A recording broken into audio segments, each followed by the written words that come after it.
It's a familiar story, but it's being told in a new and creative way. A long time ago, in the faraway land of Canaan, there lived a man called Jacob. Now Jacob had many sons, but there was one son in particular who he favored above the rest. This son was Joseph. Now Jacob made a coat of many colors for Joseph to show his love. But his brothers saw this coat. They became jealous and angry at Joseph. What's so special about Joseph? He doesn't deserve it. I'm worth me. Yes, exactly.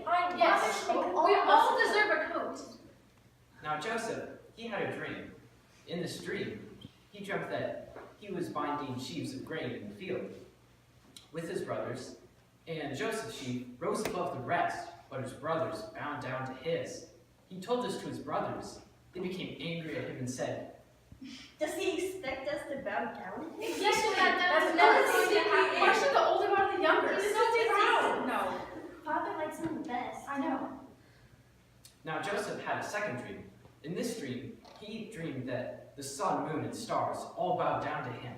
He told this to his father, and even his father became a little angry with him, saying, Am I and your mother supposed to bow down to you also? Over time, Joseph's brothers became increasingly angry with him. One day, Joseph found his brothers messing around instead of doing some work. So he was going to go back to tell his father. But instead, the brothers grabbed onto him, and they had to think of something fast. Let's throw him in the pit. Yes! Let's throw him in the pit. Yes. Come on. Nobody hear him. No. Yes, no, this is great. Perfect. Yes, and let's take his coat too. He does not deserve that. Yeah, Yes. no. Yeah, it's from the pit. So they took off his coat, threw him into the pit. They ripped his coat and put sheep's blood on it. And they went to their father and mother and saying that he was attacked and he died. And his mother and father were grieved. The next day, they went back to where the pit was. They got him out of the pit. And then they sold him to Midianite slave traders. And the Midianite slave traders sold him to Potiphar, captain of Pharaoh's guards. Now, a little time later, Joseph offended Potiphar's wife because he wouldn't do what she wanted him to do, so she threw him into jail.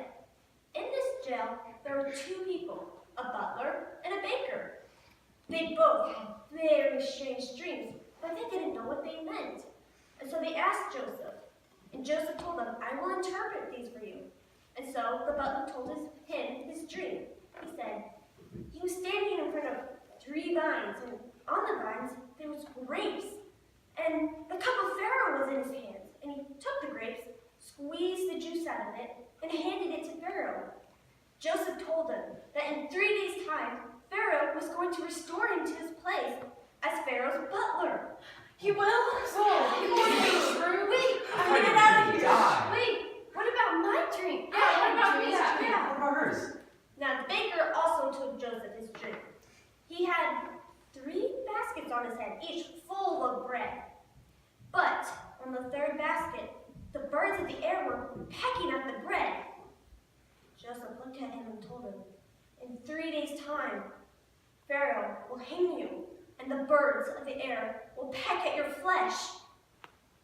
Oh no. What did he do? I'm so sorry. Sure enough, in 3 days, it was Pharaoh's birthday, so he had a feast for everyone. He even brought the butler and the baker out of the jail cell. He restored the butler to his place, but the baker he hanged. Joseph also asked the butler to mention to Pharaoh because he had done nothing wrong to deserve being put into prison. But the butler forgot about Joseph. So 2 years later, Pharaoh had 2 dreams. Now he was so troubled about these dreams that he couldn't go back to sleep. So he got all of his counselors and brought them all to him. And he told them his dreams and asked them to tell him what they meant. But they couldn't figure it out. But the butler finally remembered Joseph. So the butler told Pharaoh about the man he met in jail, the one who could interpret dreams. So Pharaoh told his soldiers to go get Joseph.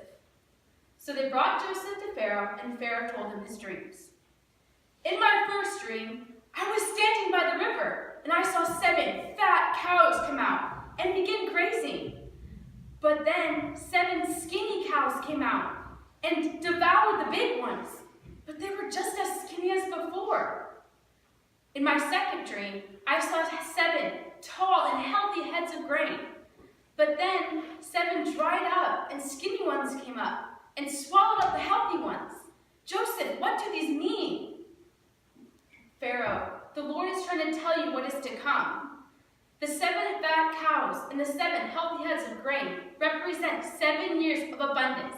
The most abundance Egypt has ever seen. Great abundance. Oh, This is great. again. We'll What's have gonna do feast with it all? every night. What are we going to do with all this so much food? Great. But the 7 skinny cows and the 7 dried up heads of grain represent 7 years of famine. This famine will be so severe that the good years will be completely forgotten. Pharaoh, I'm telling you, you should have a wise man put in charge of the land. He will collect grain in the good years, so you have food for the bad ones. If you do not do this, Egypt will be destroyed by the famine. Destroyed? What are we going to do? We're Who gonna can die. save us? Who is How? our sword man? What are we going to do? So Pharaoh turned to his counselors and said, "Who is better for this job than Joseph? For he has the Spirit of God in him." So he told Joseph, "You are now in charge of the famine. Except for me, you will be the most powerful man in Egypt. Now go and make preparations for the famine." And so, over the next 7 years, Joseph traveled the land and collected grain. And then, just as the Lord said, the 7 years of famine started. Now, when Joseph saw that the people were starting to feel famine, he opened the storehouses to the Egyptians so that they could come and buy grain. The famine didn't only affect Egypt, but all the surrounding countries. And those countries heard that Egypt had grain. So they also came to Egypt and they bought grain. Now Jacob, Joseph's father, who was living in Canaan, also heard about the grain in Egypt, and he sent his 10 sons to Egypt to buy grain.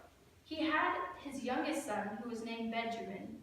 He was Joseph's full brother, but he was born after Joseph was sold into slavery. Jacob didn't allow Benjamin to go because he was afraid that he would lose Benjamin. So when the sons arrived in Egypt, they came before the governor of the land. They didn't recognize that this governor was Joseph, their brother. Joseph did recognize them. He didn't let them know, though, and he just started a conversation with them. Where are you guys from? We're from Canaan. Then, all of a sudden, Joseph accused them of being spies. Spies? You're not us. You understand? We are honest men. We're honest men. You're not spies. What's the mean? They said, "Truly, we're from Canaan. Our father is there now with our youngest brother." Joseph said, "If this is true, then you can prove it to me. I'll keep one of your brothers here, and you'll go back and get your youngest brother, whom you say is in Canaan, and you can bring him to me so that I know that you're not lying." The brothers had no choice but to leave one of their brothers, Simeon, behind.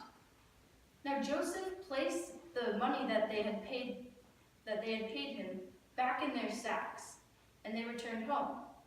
When they returned home, they told their father what had happened. Please, Father, let us go back. We have to get in. Please, We have to I beg you. Let us take Benjamin. He'll be fine. You'll Please, protect him. let's take him. Please. He'll be fine. We have to get him back. We won't get Simeon if we don't. However, Jacob did not allow Benjamin to go because he was too afraid of losing him.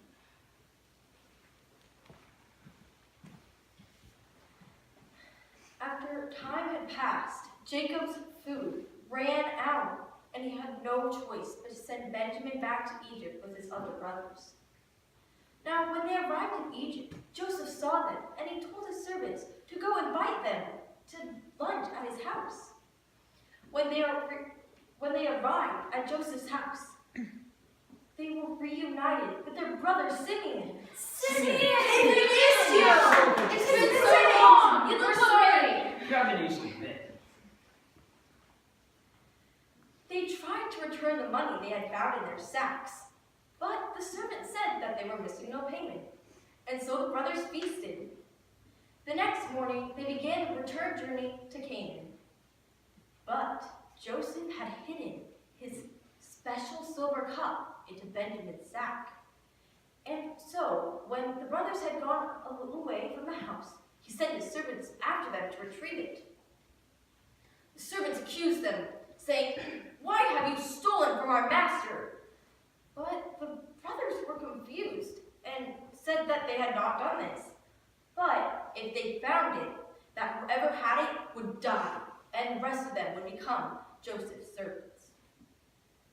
So, Joseph's servants checked the sacks one by one. And sure enough, when they reached Benjamin's sack, there was a special silver cup. Benjamin, how could you? Benjamin! Oh, Oh, Benjamin! Benjamin! Father would be so ashamed. You're gonna die now. All of us will die now. And so they returned to Joseph's house. Joseph confronted them, saying, "Why have you done this?" But the brothers could not defend themselves. But Joseph said, "Only the one who had the cup will be my slave. The rest of you are free to go home." Judah knew how much this would grieve his father, and so he fell on his knees before Joseph and begged him, saying, "Please, take me instead of Benjamin. For if he does not return home, my father will surely die of grief." And so, Joseph, when he heard this, could not keep the secret, and he said, "I am Joseph. I am the brother that you sold into slavery." The brothers, when they realized that it really was Joseph, were terrified, for they thought Joseph would take revenge on them. He's gonna kill us. How can this I cannot believe it's Joseph. It's Joseph. He's gonna kill us. When Joseph saw that they were afraid, he said, "Do not be afraid, for you meant this for evil, but God meant it for good. He has sent me here to save you from this famine." And so the brothers were forgiven, and they went back home and told their father that Joseph was still alive. And so they brought all their families and their father back to Egypt, where they lived for a long time.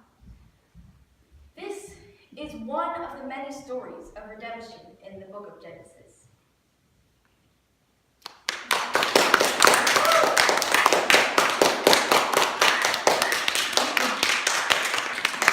Did you like that story? Yes. Yeah. What was your favorite part? When they go, What? What? That's Joseph? No! I thought it was really good acting when Josh was talking and they were all acting out that they didn't get a coat and Joseph did. That sounded real, didn't it? Where they figured out that Joseph was the one of the masters in Egypt. Right. That's the fun part of the story, isn't it? Yeah, it is. Gabe? I like the part when Joseph became the second man of Egypt. Yeah. He went from the pit to second in command. Only God can do that. Yeah.